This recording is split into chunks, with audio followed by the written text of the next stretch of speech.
A huge shout out to Billy Kills for supporting the channel on Patreon. Krark the Thumbless versus Najeela the Blade Blossom. We've got...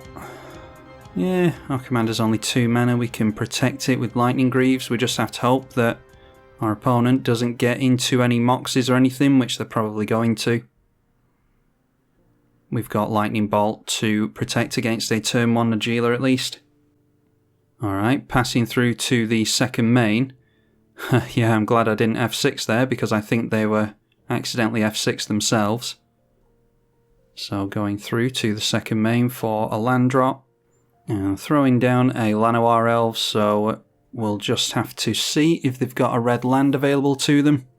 But I think we just take the risk. We might have to go for 3 Lightning Bolts next turn. And there's every argument to be made for us going for bolting the Llanowar Elves here. But I don't think they're going to get down there Najeela and put Shroud on it. They could always be holding a Mana Crypt, I suppose. But don't have any red mana as of yet.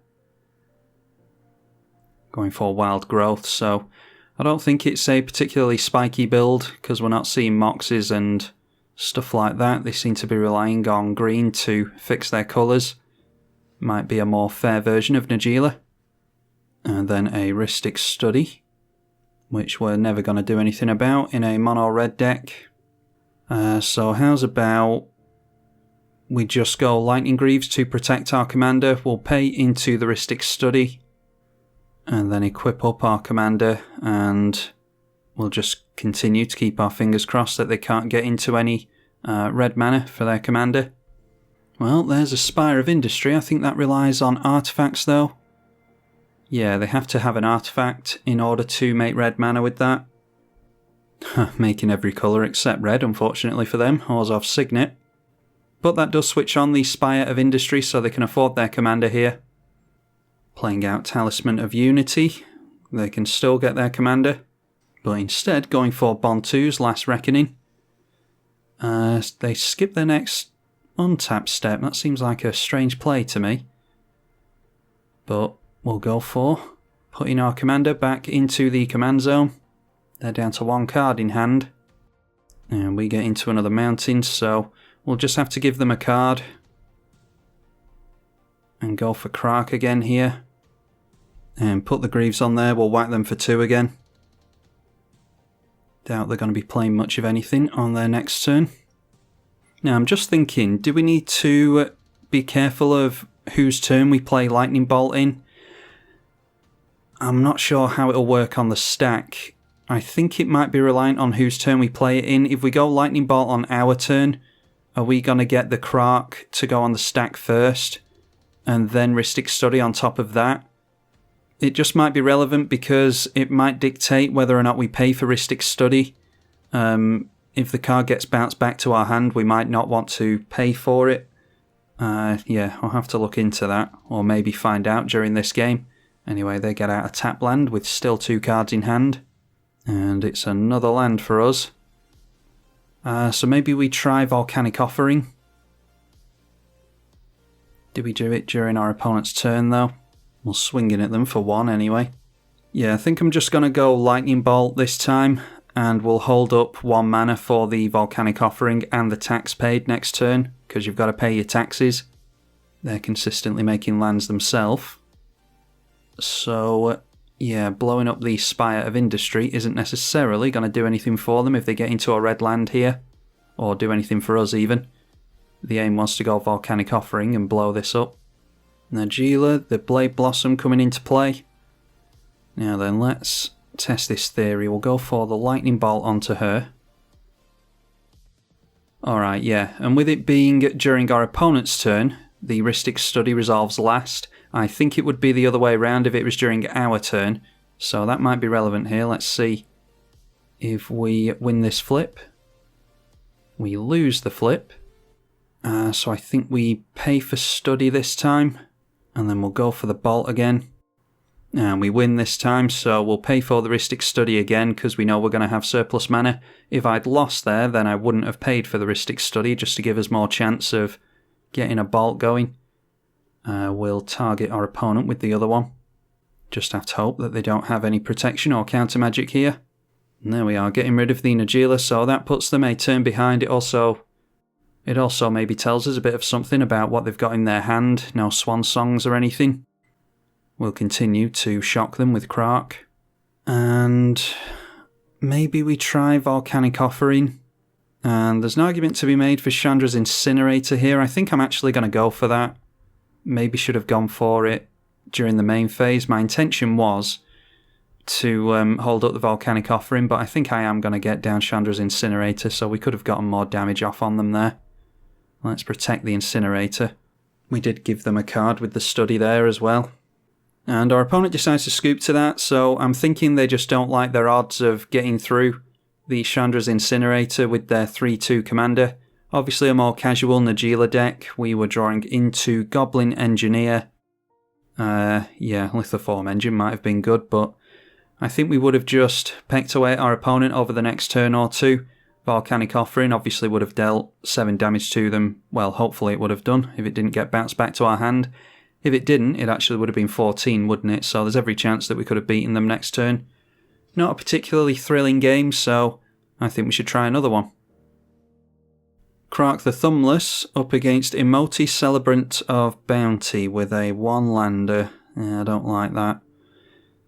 It's not a terrible hand other than that, but let's mulligan. Into a 2-lander. Yeah, that's better. Keep there, I think we're just concentrating on making double mana, so we'll get rid of... Yeah, Magma Jet's going to be useful with its scry, I think, so we'll regrettably get rid of Impact Renaissance. Or Reconnaissance, I think it's called. Drop a land and pass. Alright, we get into another land, that's really good, so let's throw down the Mind Stone. Our opponent cracks a fetch and goes in for a Snow Basic, and that takes them into Nature's Law, which brings in a Breeding Pool tapped, I would assume. And that is Expedition Map for us. Let's get down the Raminap Ruins, and we'll go Gauntlet of Might. Our opponent goes for a tap land in Balaged Sanctuary.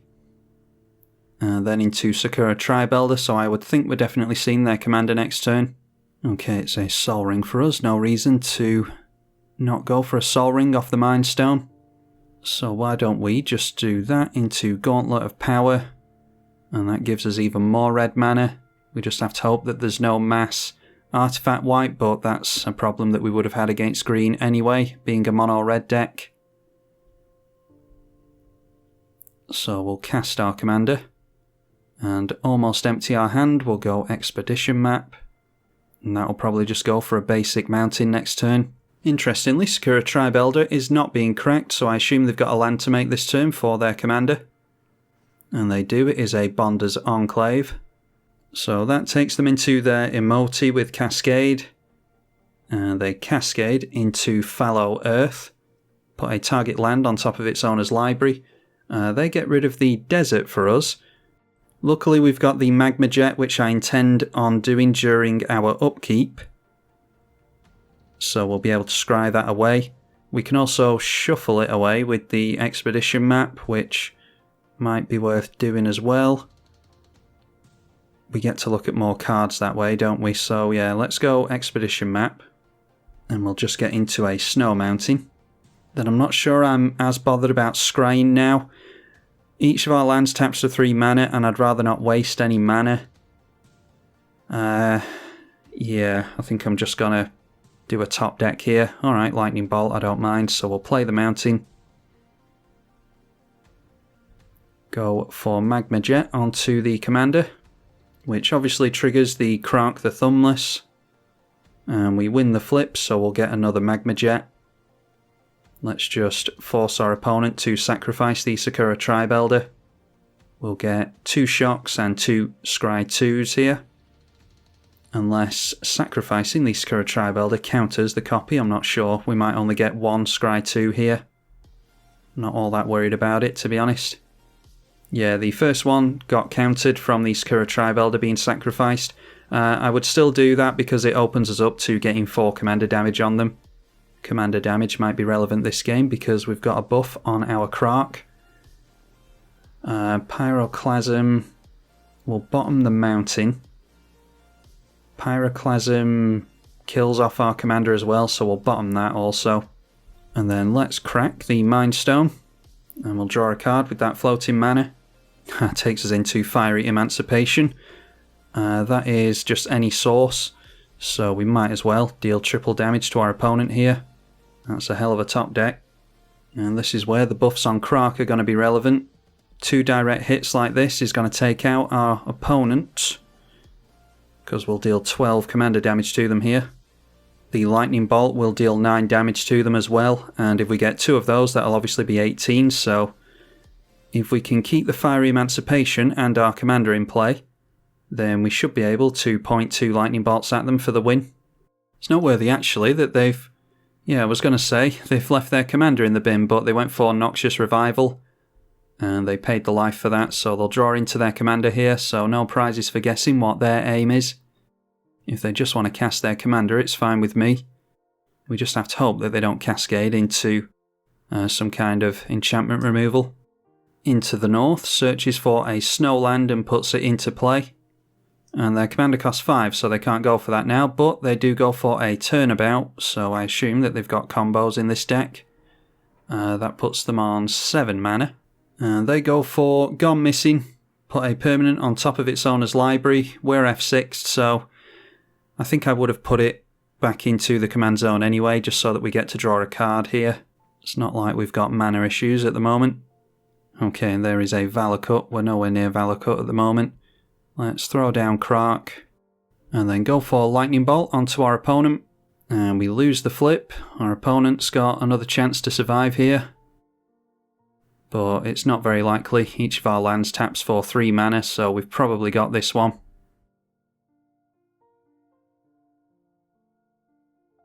Lose the flip again.